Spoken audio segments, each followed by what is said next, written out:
Hey, you are watching Watch Physics. Never forget to subscribe this channel and hit the bell icon.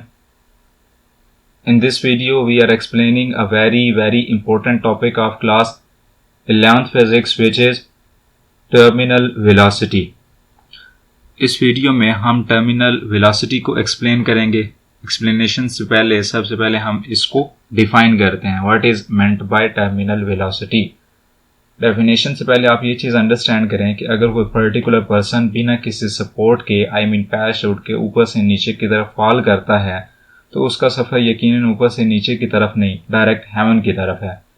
In other hand अगर वही same person एक particular support के साथ parachute के साथ ऊपर से नीचे की तरफ फॉल करता है तो वो जब ऊपर से नीचे की तरफ मूव करता है तो वो एक पर्टिकुलर कांस्टेंट वेलोसिटी गेन कर लेता है और उस वेलोसिटी के साथ नीचे आता है. उस कांस्टेंट वेलोसिटी को हम टर्मिनल वेलोसिटी का नाम देते हैं.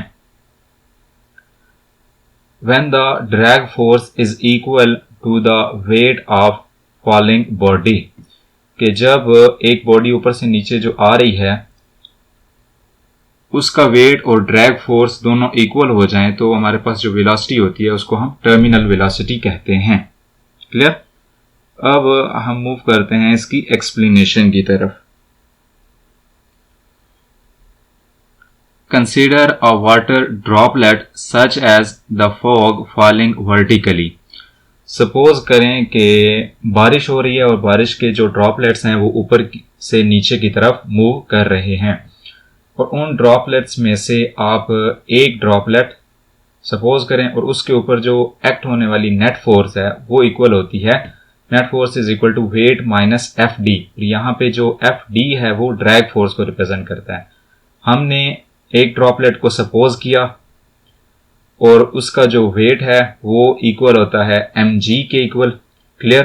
तो हम ये वैल्यू इक्वेशन में पुट करेंगे. नेट फोर्स इक्वल है एम ए के इज इक्वल टू वेट हमारे पास एम जी के इक्वल है और ड्रैग फोर्स की वैल्यू हमारे पास होती है 6 पाई ईटा आर वी. तो ये वैल्यू हमने इक्वेशन में पुट की. क्लियर. अब हम ये बताते हैं कि weight of droplet is equal to drag force, कि ड्रॉपलेट का जो वेट है वो ड्रैग फोर्स के इक्वल हो जाता है. जब इक्वल हो जाता है तो हमारे पास जो नेट फोर्स है जो कि इक्वल है एम ए के वो जीरो के इक्वल हो जाती है. अब नेट फोर्स जीरो के इक्वल क्यों होती है? क्योंकि नो एक्सेलरेशन. इसका क्या मतलब है? क्योंकि वो एक कांस्टेंट वेलोसिटी के साथ मूव कर रहे हैं. इट्स मीन कि उसमें एक्सेलरेशन प्रोड्यूस नहीं हो रही. जब एक्सेलरेशन ही प्रोड्यूस नहीं होगी तो जो हमारे पास नेट फोर्स है जो कि इक्वल है एम ए के वो ऑटोमेटिकली जीरो के इक्वल होगी. Clear this point. I am hoping इस पॉइंट के रिलेटेड कोई डाउट नहीं होगा. तो zero is equal to M G minus 6 pi eta R V. ऊपर वाली इक्वेशन को जस्ट मैंने रीअरेंज करना है तो M G is equal to 6 pi eta R V. इस तरीके से हमारे पास एक फाइनल इक्वेशन बनी. अब इस इक्वेशन को हम मॉडिफाई करेंगे आगे. ये हमारे पास इक्वेशन है. अगर इस इक्वेशन में से हम v की वैल्यू टर्मिनल वेलोसिटी की वैल्यू फाइंड करना चाहें तो हमारे पास फार्मूला बनेगा vt is equal to M G over 6 pi eta R. Clear. तो ये फार्मूला हमारे पास टर्मिनल वेलोसिटी को रिप्रेजेंट करता है. एज वी नो दैट हमारे पास जो डेंसिटी का फार्मूला होता है वो क्या है? Rho is equal to mass over volume. Clear. अब यहाँ पे ये जो फैक्टर मास है अगर इसकी वैल्यू हम फाइंड करना चाहें तो इसकी वैल्यू हम फाइंड कर सकते हैं mass is equal to rho multiply by volume. Density को वॉल्यूम के साथ मल्टीप्लाई किया जाएगा तो हमारे पास मास की वैल्यू आएगी. क्लियर. अब हमें पता है कि because droplet is in spherical shape, जो ड्रॉपलेट है वो सफेरिकल शेप में होता है, उसका जो वॉल्यूम होगा उसका फॉर्मूला होगा 4/3 पाई आर क्यूब. क्योंकि ड्रॉपलेट की जो शेप है वो सफेरिकल है. तो सफेरिकल शेप का जो वॉल्यूम होता है वो इस फार्मूला के अकॉर्डिंग फाइंड किया जाता है. क्लियर. तो ये फार्मूला जो हमने फाइंड किया है वॉल्यूम का इसको हम यहाँ पे रिप्लेस करेंगे. तो रिप्लेस करें. Mass is equal to rho multiply by 4/3 pi are cube. Clear this point. अब ये जो मास की वैल्यू हमने फाइंड की है, ये जो मैं सर्कल कर रहा हूं rho multiply by 4/3 pi are cube, ये वैल्यू हम कहाँ रिप्लेस करेंगे? ऊपर जो फार्मूला हमने टर्मिनल वेलोसिटी का फाइंड किया है उस m की जगह पे ये m की वैल्यू हम रिप्लेस करेंगे। तो वैल्यू को रिप्लेस करते हैं, vt is equal to m की वैल्यू को मैंने रिप्लेस किया, बाकी इंटू जी ओवर 6 पाई ईटा आर, बाकी equation as it is right की। अब ऊपर मौजूद जो आर क्यूब है वो डिनोमिनेटर में मौजूद एक आर के साथ कैंसिल हो जाएगा और रिमेनिंग आर स्क्वायर रह जाएगा। क्लियर।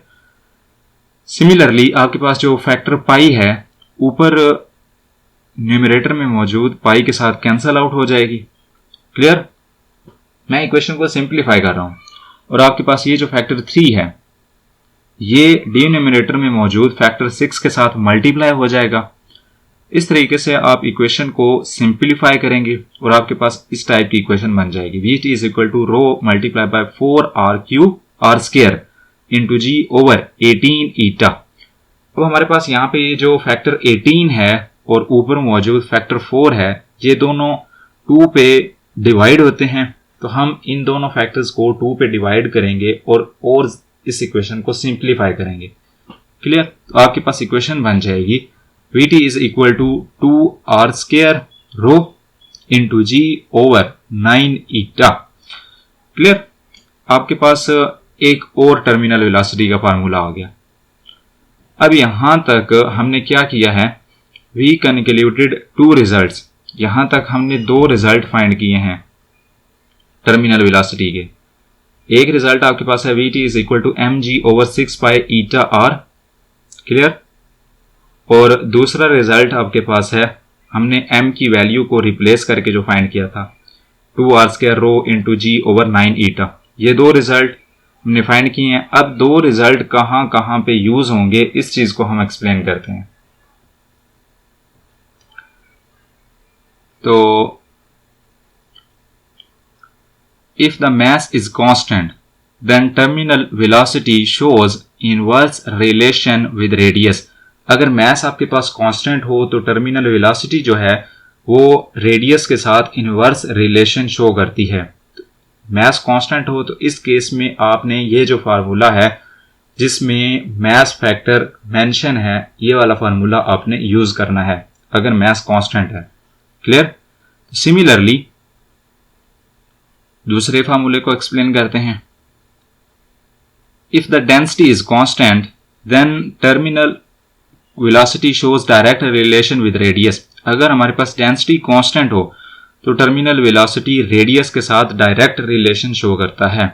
तो इट्स मीन कि जब रेडियस डेंसिटी कांस्टेंट हो तो आपने ये वाला फार्मूला जिसमें डेंसिटी फैक्टर मेंशन है ये वाला फार्मूला यूज करना है। Got this point. I am hoping इस लेक्चर के रिलेटेड आपका किसी टाइप का कोई डाउट नहीं रहा होगा। अगर कोई डाउट है तो आप कमेंट कर सकते हैं, आप अपना क्वेश्चन कमेंट कर सकते हैं, आपको आपका आंसर मिल जाएगा। इस चैनल को सब्सक्राइब करें, बेल आइकन को हिट करें। अपना ख्याल रखें। अल्लाह हाफिज।